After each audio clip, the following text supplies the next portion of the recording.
Welcome to this evening's edition of Monday with the Mayor. We've brought in Huntingburg Mayor Denny Spinner this week. Glad to be here. So we're going to start, we have an update coming up on the Stellar Communities application. You guys have a meeting this week. Yeah, it's been a lot of questions about where we are with our Stellar program. Of course, we received that designation in August, and everybody's anxious to know what's going on with Stellar. And the most recent thing that I can tell you is that the first meeting that the City of Huntingburg will have with the actual agencies that are involved in the Stellar Communities program is this Wednesday.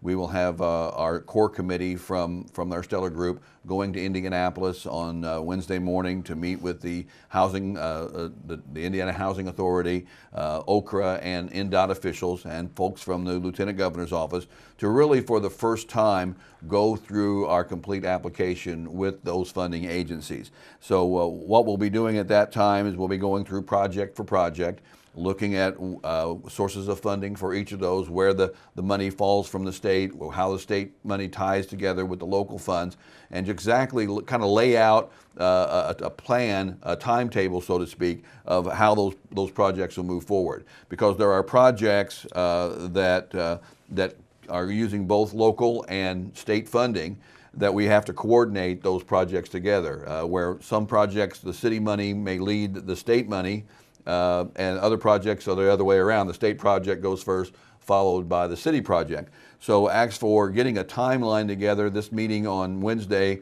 will start that process where we hear from the state what their funding cycles are like, so that we can coordinate our local projects to go along with those. So that's a very important meeting on Wednesday morning in Indianapolis. And then following that afternoon, that same core committee for our Stellar group will go and meet with some of the folks that are helping us out with our actual funding mechanisms that we'll have to put in place to provide the funds over the next 4 years that will enable the Stellar projects to move forward. So once we get the information from the state in the morning, we'll be talking to our financial advisors in the afternoon and laying out a timetable and a framework for that as well. That will, but all these moves that are going to be making, these meetings, of course, are very important. But all this will be brought to the public, and they will be part of this process as we move forward. In fact, Thursday night we have a regular council meeting, and then we'll have a report to the full council on Thursday night on a lot of the activity that went on Wednesday. So it's we're all anxious to get this going. It's very exciting for Huntingburg. We got the announcement a couple months ago, and everybody's kind of itching to get things going. Again, I think it's a long process. It's a very we said when we started the Stellarbration that it's a process that's going to require some patience, and that includes patience by the mayor. we have to follow some timetables that are not under our control.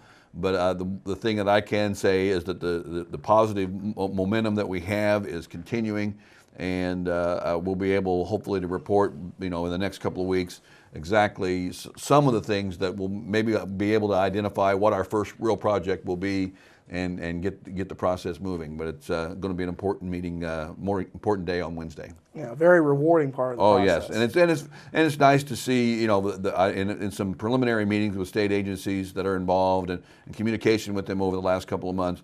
They are excited about getting this moving as well. So it is an exciting time, and to think about the investment that's going to come to Du Bois County and to Huntingburg over the next 4 years is just something that we feel is going to have a positive impact on our community directly, but to all the communities surrounding us. And we look forward to partnering with the county and with our neighbors in Jasper and Ferdinand and Holland and Birdseye to make sure that this is a true community impact all the way around. Yeah. Speaking of community, we got this almost holiday coming up with Halloween. It's one of the biggest days of the year as for activity is the Halloween event. So as usual, we'll have a busy, on a Friday night, we'll have a busy Halloween event coming up on the 31st.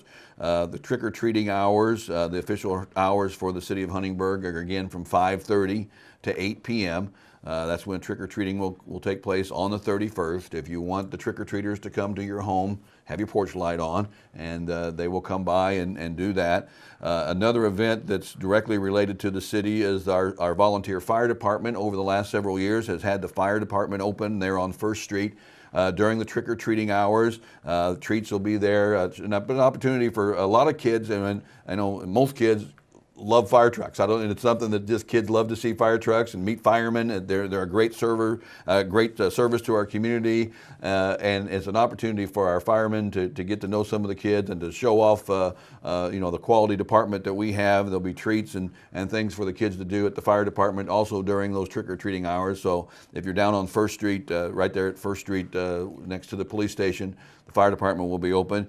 And one of our community partners, the Huntingburg United Methodist Church, for several years it started out as a haunted trail out at Niehaus Park. Unfortunately, or fortunately, depending on how you look at it, the crowd got so big we didn't have enough parking at Niehaus Park for them to take care of the haunted trail. Sounds like a good problem. It's a good problem to have. So last year, again, kind of a circumstances. Last year we planned to move it down to the city park where there is more ample parking and use the haunted trail. But if you recall last year, Bradford, it was a very rainy night on Halloween last year, and they revamped things and moved to the stadium, to League Stadium, and kind of had a haunted stadium on Halloween last year.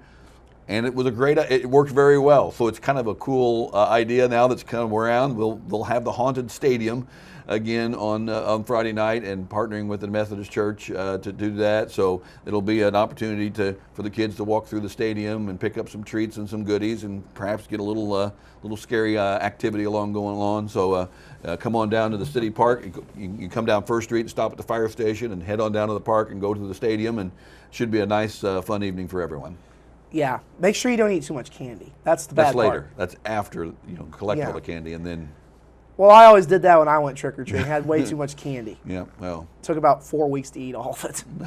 It's most of the people, I think I stocked up from the Herbs Fest parade.